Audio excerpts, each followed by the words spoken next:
Hello and welcome to another exciting episode of The Jury. Football commentary at its best and most relatable, because we just like you, we are fans too. This week we have a very interesting segment coming up.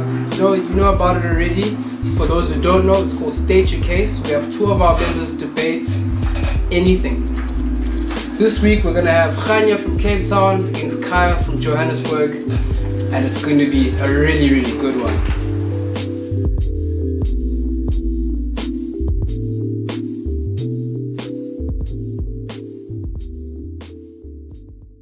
First up, we'll have Kganya. He has 2 minutes, and your time starts now. Okay, so the team that I've picked to win the next World Cup is Spain.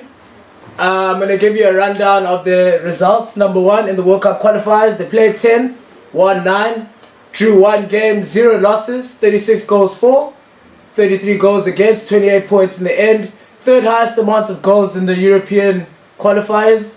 3 goals conceded, that's the joint least with England. And they have 4 players who scored 5 goals. David Silva, Morata, Isco, Diego Costa. Which shows that everyone is capable of scoring in that team. It's not just up front.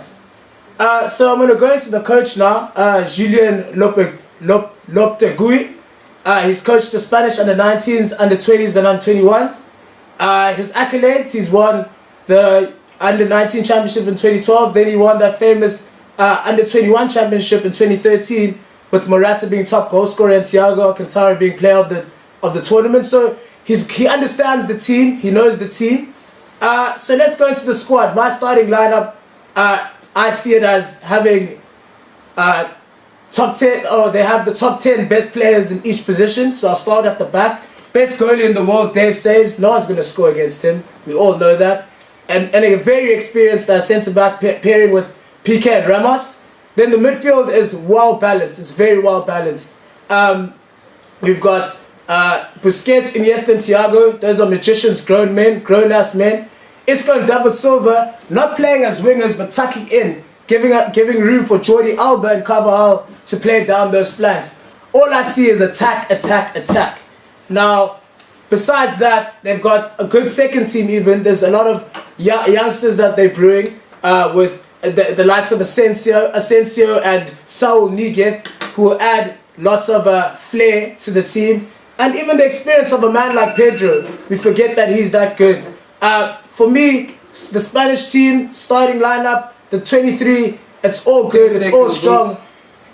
It's them, it's theirs to win, it's theirs to win. I will, thank you. Alright, well done. He chatted.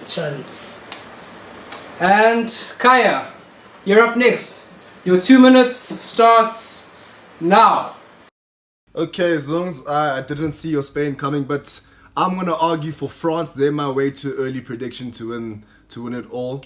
Firstly, I don't think there is a weakness in their starting 11, and their squad depth's actually crazy, especially the higher up the pitch you go. Just to put things into perspective, this is their best 11 in my opinion.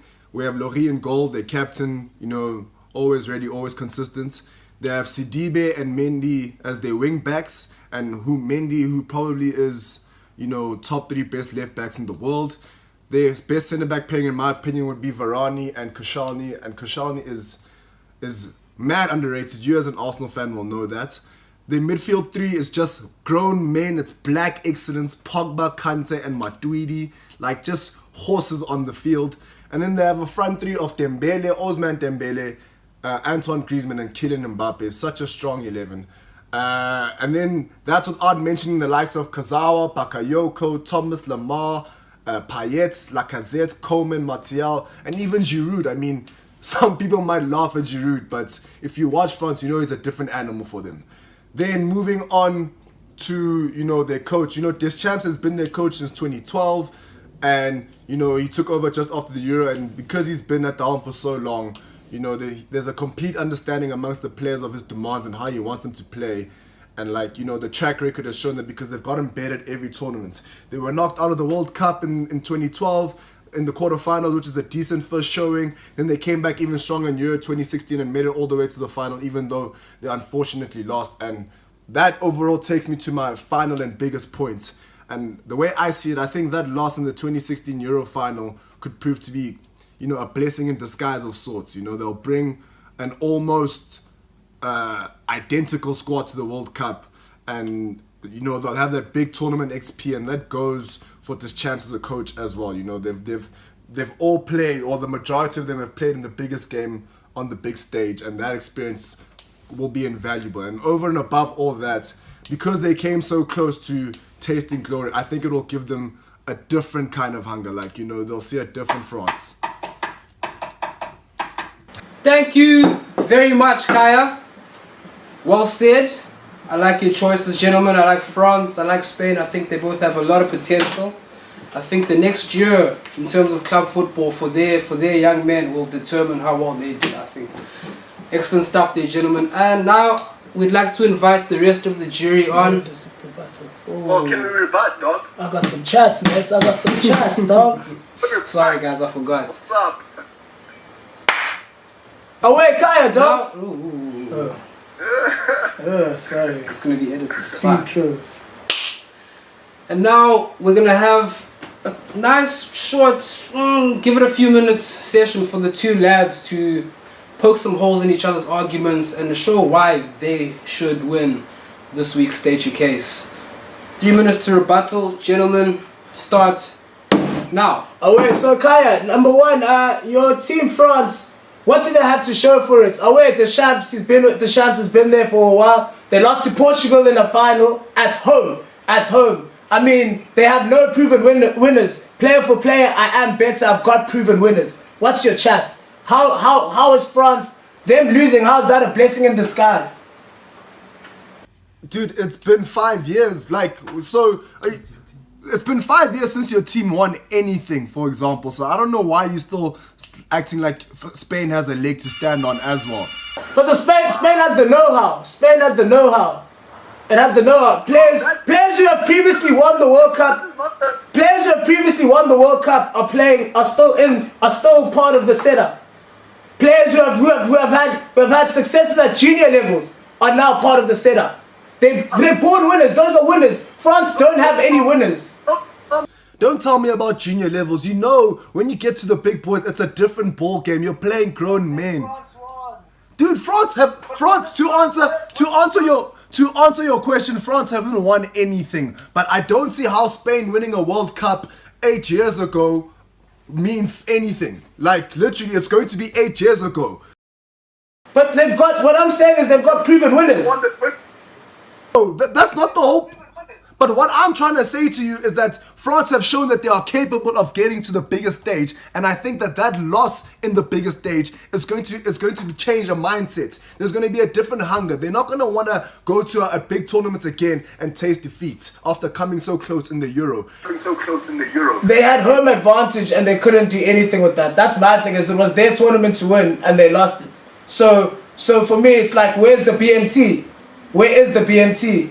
Spain's got the BMT. They've shown BMT when they've needed to show BMT. We don't even need to go to 2010 World Cup. We can go to 2012 Euros, the last Euros before that. Oh wait, it was a while ago, but it's BMT nonetheless.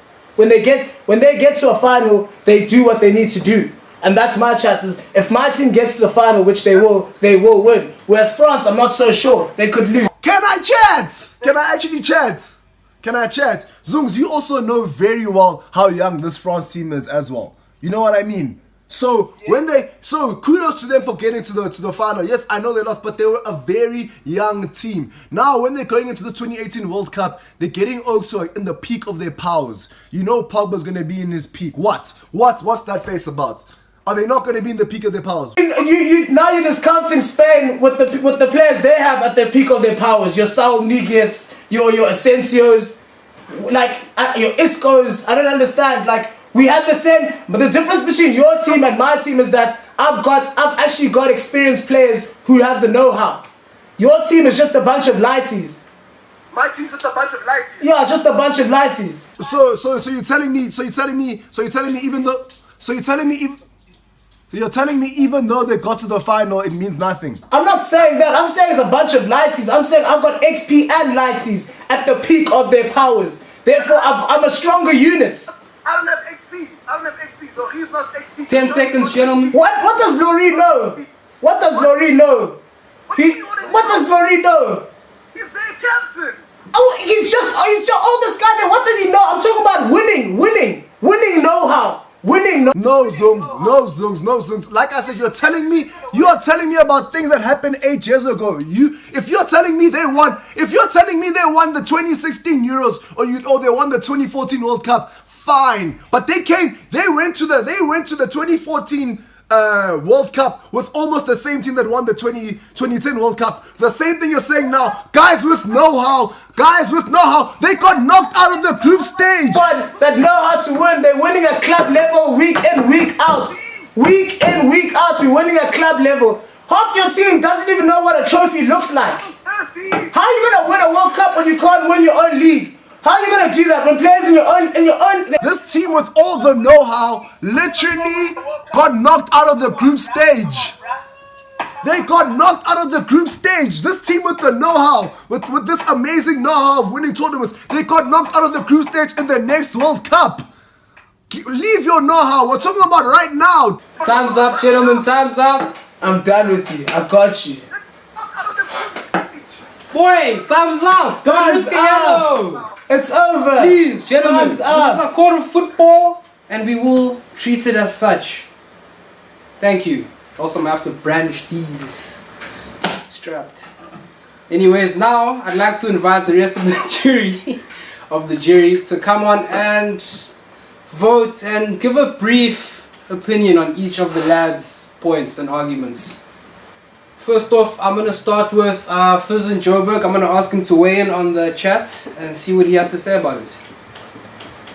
I like the arguments. I like the way you guys argued. I feel as though you guys could have focused more on the defensive aspects of your teams. Defense wins tournaments. Offense wins games. This is a bit of a tough one because, as Zungz said, Spain doesn't have that DNA. But as this guy said, a finals loss is fresh, and maybe they want to get back to that. I don't know. I think I'm just gonna.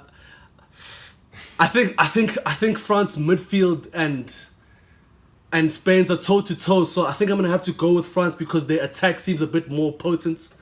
They have a golden boy and runner up there, Ballon d'Or, so it's a bit hot that side-ish. But yeah, it's very close. I don't think either of them are going to win anyway, but that's my vote. Thank you. Now we're going to have Mangezi.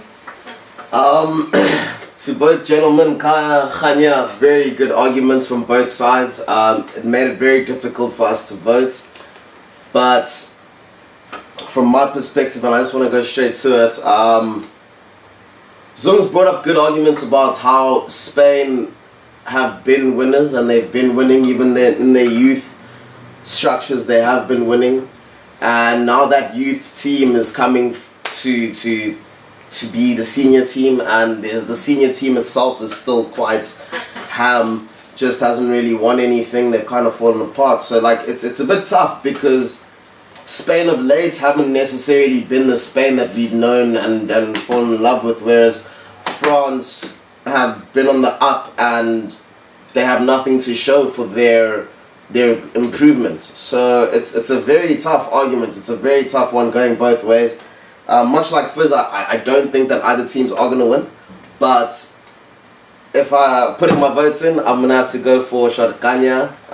Spain, in my opinion, have a better chance than France. So yeah, Spain is on this. Okay. Most with the most. Wow. Okay, so that means we have a tie. 1-1. So that means... Is this the first time? Is this the first time? It's not the first time. Wow, really? I wish it was the first time. But anyways, the host... the host has to now vote. We need a swing vote. First off, I agree with Fizz in that I don't think either of those teams are going to win.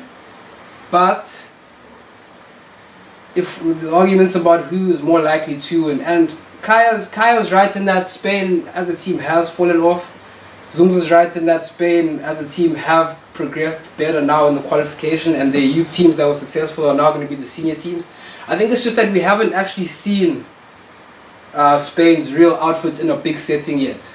I think that's going to be a big surprise for everyone. I think they've got a lot of guys who are playing very, very good football right now. France too, couple of gents injured here and there, but France have a very solid setup. I think the Euro disappointment is going to swing me maybe towards Spain, because I've seen what France can offer. That's not to say France won't improve, but I've seen what they can offer, and it's sad that they don't have anything to show for it.